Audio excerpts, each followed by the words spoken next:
Why dogs follow you everywhere, and what you can do about it. Dogs are naturally social creatures, so it makes sense that you see them following their owners everywhere. But why does this happen and how can you deal with it? Here's a look at why dogs follow their owners everywhere, as well as some tips on how to deal with the problem when it arises. Hint, it usually arises due to improper training. How dogs see us. A dog's love is unconditional, so they view us as part of their pack, which means they see us as a bunch of dogs. Humans have scent glands, just like other animals do, so when your dog sniffs you or kisses you, it's not because he wants to get nice and close, it's because he smells something familiar. When we come home from work every day, our dogs greet us by jumping on us and sniffing all over our faces.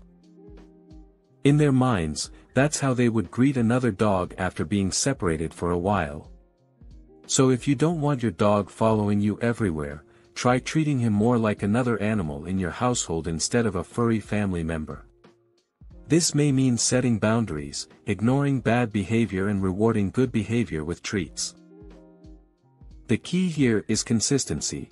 If you let your dog sleep on your bed one night but kick him off the next night, he won't know what to expect from you. This can lead to an increase in unwanted behaviors such as whining or barking at night or chewing up things around your house. How can we stop being dragged around? We already know that dogs have an uncanny ability to sense what we're feeling and anticipate our movements, but they can also read a lot more than that. Most importantly, scientists have discovered that dogs are adept at picking up on social cues, so much so, in fact, that they've proven their ability to read human body language better than any other species of animal. Even when we think they aren't paying attention, dogs pick up on subtle changes in our behavior that indicate where we might be going next. And if you think about it, it makes perfect sense. They rely on us for everything from food to shelter. Why wouldn't they pay attention? So how do you get your dog to stop following you everywhere? The answer is simple: make them feel like it was their idea all along. To do that, try changing your habits slightly so he gets used to doing things without you. If you normally go outside with him every morning, start leaving out some of his favorite toys or treats and encouraging him to play or eat by himself while you sit nearby. Over time, he'll start associating being alone with good things happening, which means he won't mind as much when he finds himself alone in another room or outside without your constant supervision. Dog-friendly travel tips. Are you preparing for a trip with your dog? There's a lot of information out there on how to prepare, but not all of it is relevant or helpful. Be sure to check out these dog-friendly travel tips before you go on your next vacation with your favorite furry friend.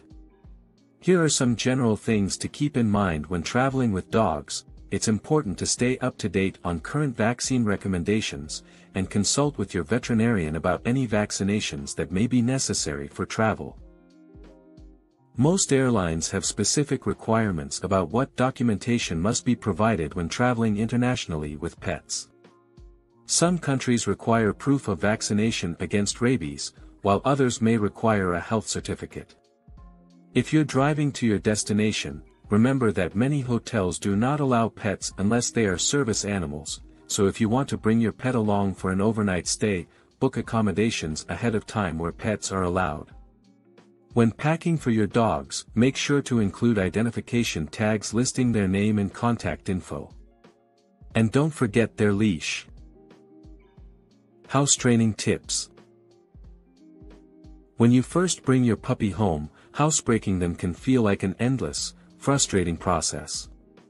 But with patience and consistency, your dog will pick up on what's expected of him, even if he seems to be ignoring you for weeks on end. A good rule of thumb is to set aside 5 minutes every hour to take your dog outside and encourage him to relieve himself. After a while, they'll get used to going out at regular intervals. Be sure to praise your dog when he goes in his designated spot and ignore him when he doesn't go. If you give attention for going potty inside or not going at all, it can lead to confusion about what behavior you want from him. While some dogs are quick studies, others may require more time and effort to fully understand. If your pup continues to have accidents inside after a month or so of consistent training, consider consulting a professional dog trainer who can help you figure out where things went wrong and how best to move forward.